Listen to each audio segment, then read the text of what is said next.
എല്ലാവരും അതിന് ബെനിഫിറ്റ് ഉണ്ട്. അത് വാക്സിനാണോ, ഫ്രീ റേഷൻ ആണോ, PM ആയുഷ്മാൻ കാർഡാണോ, PM ആവാസ് ആണോ, എത്രയോ ജനങ്ങൾക്ക് കേരളയിലും തിരുവനന്തപുരത്തിനും നരേന്ദ്രമോദിജീൻ്റെ ഗവർണൻസിൻ്റെ ബെനിഫിറ്റ് കിട്ടിയിട്ടുണ്ട്. അവർക്കറിയാം. അത് അവർ കമ്പയർ ചെയ്യുന്നു. 2004 മുതൽ 2014 വരെ കോൺഗ്രസിൻ്റെ ടൈമിൽ അവർക്ക് എന്ത് കിട്ടി? ഒരു ചുക്കും കിട്ടിയില്ല.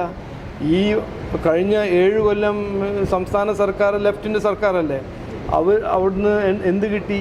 ഒന്നും കിട്ടിയില്ല. അതേ സഫറിങ്, ഇനിയും ജാസ്തി സഫറിങ്. പെൻഷൻ 7 മാസം 8 മാസം കിട്ടാത്തൊരു സർക്കാർ, അവർക്ക് ശമ്പളം കൊടുക്കാൻ കാശില്ല. ആ സ്ഥിതിയിൽ എക്കോണമീനെ വെച്ച് വെക്കുന്ന ഒരു സർക്കാരാണ്. അപ്പോൾ എല്ലാവർക്കും ജനങ്ങളിപ്പോൾ ഭയങ്കര ഒരു അവെയർ വോട്ടറാണ്. അവർക്ക് അറിയാം ആരാണ് ചെയ്യാൻ പോകുന്നത്, കഴിവ് ആർക്കാണുള്ളത്, ആർക്കാണ് ഒരു താല്പര്യം ഒരു മുമ്പോട്ട് കൊണ്ടുപോകാൻ. അതിൻ്റെ ക്വസ്റ്റ്യൻസ് എല്ലാം ചോദിക്കുമ്പോൾ അതിൻ്റെ ആൻസർ ഭയങ്കര ലോജിക്കലി നരേന്ദ്രമോദിജി, BJP, രാജീവ് ചന്ദ്രശേഖർ വരുന്നു. അപ്പോൾ ഏറ്റവും ഒടുവിലായി പറയുകയാണെങ്കിൽ മോദിജിയുടെ ഗ്യാരണ്ടിയാണ് രാജ്യം മുഴുവൻ ഇപ്പോൾ പറയുന്നത്. അപ്പോൾ എന്താണ് തിരുവനന്തപുരത്തിന് മോദിജീൻ്റെ ഗ്യാരണ്ടി? ഭയങ്കര സ്പഷ്ടമായ ഗ്യാരണ്ടിയാണ് വികസനം. ഭയങ്കര ക്ലിയർ ഗ്യാരണ്ടിയാണ് പുരോഗതി, പ്രോഗ്രസ്, തൊഴിൽ, ഇൻവെസ്റ്റ്മെൻറ്റ്. ഇതെല്ലാമാണ് നമ്മുടെ ജനങ്ങൾക്ക് വേണ്ടത്. 65 കൊല്ലമായിട്ട് നമ്മൾ കണ്ടതല്ലേ ഒരു പാർട്ടി ഗരീബി ഹട്ടാവോ എന്ന് പറയുന്നത്. തേങ്ങ ഹട്ടായില്ല, ഗരീബിയും പോയില്ല, ഒന്നും പോയില്ല. ഗരീബ് ഉൾപ്പെടെ തന്നെ ഇരുന്നു.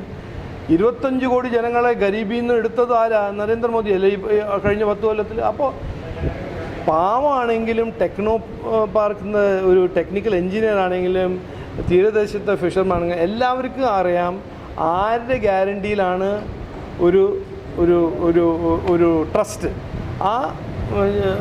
അദ്ദേഹമാണ് നരേന്ദ്രമോദി. നരേന്ദ്രമോദിജിൻ്റെ റെപ്രസെൻറ്റേറ്റീവായിട്ട് ഞാൻ തിരുവനന്തപുരത്ത് മത്സരിക്കുന്നു. ഞാൻ തിരുവനന്തപുരത്ത് MP ആവാൻ എല്ലാവരുടെയും അനുഗ്രഹവും വോട്ട് ചോദിക്കുന്നു. എനിക്കൊരു ആഗ്രഹമുണ്ട്.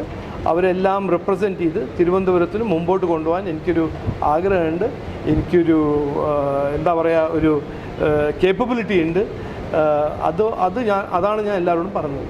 എല്ലാവരും വളരെ ഫ്രീ ആയിട്ട് എന്നോട് പറയുന്നുണ്ട്.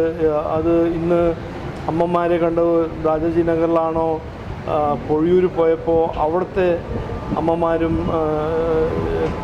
സഹോദരിമാരാണോ, അവിടുത്തെ ഫിഷിംഗ് കമ്മ്യൂണിറ്റി ജനങ്ങളാണോ, എല്ലാവരും ഓപ്പൺലി പറയുന്നുണ്ട് നമുക്ക് ഒരു മാറ്റം കൊണ്ടുവരണം. ബിക്കോസ് ഇങ്ങനത്തെ ഒരു സഫറിങ്ങും ഇങ്ങനത്തെ ഒരു എക്സിസ്റ്റൻസ് അവർക്ക് മതിയായി എന്നൊരു ഫീലിംഗ് എല്ലാവരും എല്ലായിടത്തും കിട്ടുന്നുണ്ട്.